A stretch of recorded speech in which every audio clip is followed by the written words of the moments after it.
Hello friends, welcome to this video. मेरा नाम है सक्षम शर्मा और आज इस वीडियो में हम हिस्ट्री का, मॉडर्न इंडिया का एक बहुत ही इम्पोर्टेंट टॉपिक डिस्कस करने वाले हैं। और ये टॉपिक है इंडिविजुअल सत्याग्रह। इंडिविजुअल सत्याग्रह यानी कि व्यक्तिगत सत्याग्रह ये 1940s में स्टार्ट हुए थे और इनके पीछे कारण क्या थे वो भी जान लेते हैं। तो 1939 में जर्मनी ने पोलैंड पे अटैक कर दिया और उसके बाद ब्रिटेन और फ्रांस ने जर्मनी पे वॉर डिक्लेयर कर दी। इसी के साथ सेकेंड वर्ल्ड वॉर स्टार्ट हो गया और इस सेकेंड वर्ल्ड वॉर में वाइसरॉय लिनलिथगो ने इंडिया से पूछे बिना इंडिया को वर्ल्ड वॉर टू में अपना साथी डिक्लेयर कर दिया। और इसके इंडियंस बिल्कुल अगेंस्ट थे कि हमसे पूछ तो लेते कि हम आपके साथ इसमें शामिल भी होना चाहते हैं या नहीं। और इसी के प्रोटेस्ट में कांग्रेस ने रिज़ाइन कर दिया मिनिस्ट्री से। उसके बाद वाइसरॉय ने अगस्त ऑफर देके इंडियंस को बनाने की कोशिश की जिसमें वो डोमिनियन स्टेटस प्रॉमिस कर रहे थे, लेकिन इसे भी कांग्रेस ने रिजेक्ट कर दिया अगस्त ऑफर को, क्योंकि इसमें डोमिनियन स्टेटस की बात की गई थी लेकिन भारतीयों को चाहिए थी कंप्लीट इंडिपेंडेंस, तो ये भी रिजेक्ट हो जाता है। उसके बाद कांग्रेस पार्टी के लोग काफ़ी बेचैन थे। वो गांधी जी से डिमांड कर रहे थे कि आप देश में एक बड़ा आंदोलन शुरू करो, लेकिन गांधी जी का मानना था कि देश की जनता अभी एक बड़े आंदोलन के लिए तैयार नहीं है। और वो वैसे भी बड़ा आंदोलन इसलिए भी नहीं करना चाहते थे कि गांधी जी का मानना था कि बड़े आंदोलन में लोग अपना आपा खो बैठते हैं और हिंसा बहुत ज़्यादा होती है। और दूसरी चीज़, गांधी जी नाजिज़म और फैशिज़म जिसके अगेंस्ट वर्ल्ड वार चल रही थी जर्मनी और इटली के अगेंस्ट, तो इन इनकी जो सोच थी जर्मनी और इटली की, इनके भी गांधी जी खिलाफ थे। तो वो ऐसे में ब्रिटेन के अगेंस्ट आंदोलन करके ब्रिटेन को शर्मिंदा नहीं करना चाहते थे। इसके बारे में उन्होंने चिट्ठी भी भेजी थी वायसरॉय लिनलिथगो को। तो गांधी जी ने डिसाइड किया कि वो एक बड़ा आंदोलन की जगह इंडिविजुअल सत्याग्रह करेंगे, यानी कि व्यक्तिगत सत्याग्रह, जिसमें हर एक इंडिविजुअल अपना इंडिविजुअल व्यक्तिगत तौर पर सत्याग्रह करेगा। और ऐसा वो करेगा अपनी फ्रीडम ऑफ स्पीच के लिए। यानी कि यहाँ जो गोल था वो इंडिपेंडेंस या पूर्ण स्वराज नहीं था, यहाँ पे फ्रीडम ऑफ स्पीच के लिए ये सत्याग्रह किया जा रहा था। अब बात ये उठती है कि क्या भारतीयों के पास फ्रीडम ऑफ स्पीच नहीं थी कि इस सत्याग्रह को करने की जरूरत पड़ी। तो एक्चुअल में ये जो फ्रीडम ऑफ स्पीच है ये वही जो मैंने बताया कि 1939 में जब वर्ल्ड वॉर डिक्लेयर कर दी तो भारत से बिना पूछे जो वॉर के अंदर भारत को अपना साथी बता दिया ब्रिटेन ने, उसके अगेंस्ट ये फ्रीडम ऑफ स्पीच के अगेंस्ट हो रहा था।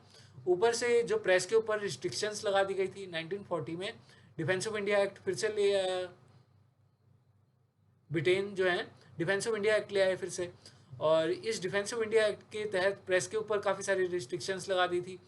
तो इसके अगेंस्ट जो है फ्रीडम ऑफ स्पीच के लिए ये इंडिविजुअल सत्याग्रह कराया जा रहा था।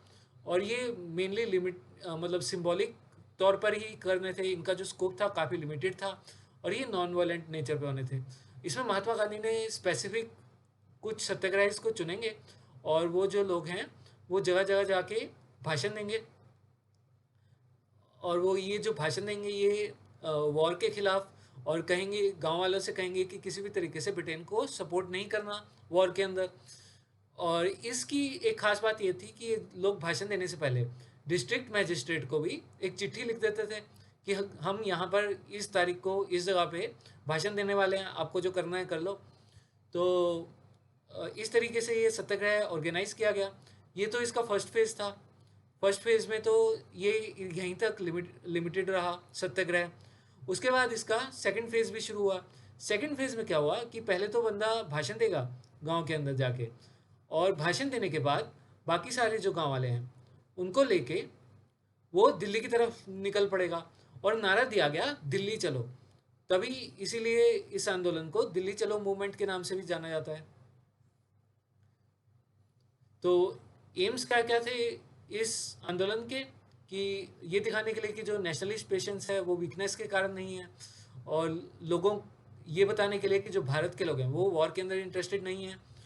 ऊपर से ये भी दिखाने के लिए कि कांग्रेस जो है आज़ादी पीसफुली चाहती है अपनी। और जो स्पीचेस थी वो मेनली एंटी वॉर थी, जैसा कि मैं आपको बता चुका हूँ। तो अल्टीमेटली इवेंट्स भी देख लेते हैं पहले इसमें क्या क्या थे। तो आचार्य विनोबा भावे गांधी जी के बहुत बड़े फॉलोअर थे। इन्होंने ये पहले सत्याग्रही बने जिन्हें जेल में डाल दिया गया। इन्होंने 10 अलग गाँव में जाके अपना इंडिविजुअल सत्याग्रह किया था, मतलब वॉर के अगेंस्ट भाषण दिया था 10 अलग गाँव में। उसके बाद इन्हें गिरफ्तार कर लिया गया। सेकंड जो पर्सन बने गिरफ्तार किए जाने वाले वो थे जवाहरलाल नेहरू, और इनको भी 4 महीने के लिए जेल में डाल दिया गया। और ये 15 महीने तक चला इंडिविजुअल सत्याग्रह, जैसे मैंने बताया। और जब बाद में ढेर सारे लोग दिल्ली की तरफ चल पड़े हज़ारों की तादाद में, तो लगभग 20,000 लोग जेल के अंदर डाल दिए गए थे इस इंडिविजुअल सत्याग्रह में। अल्टीमेटली फिर हुआ ये कि कांग्रेस ने एक मीटिंग की, और उस मीटिंग में कांग्रेस ने डिसाइड किया कि कांग्रेस ब्रिटेन को वॉर के अंदर सपोर्ट करने के लिए तैयार है अगर ब्रिटेन जो है वो भारत को कंप्लीट इंडिपेंडेंस दे देता है, यानी कि पूर्ण स्वराज। उसके बाद ये आंदोलन बंद कर दिया गया इंडिविजुअल सत्याग्रह का।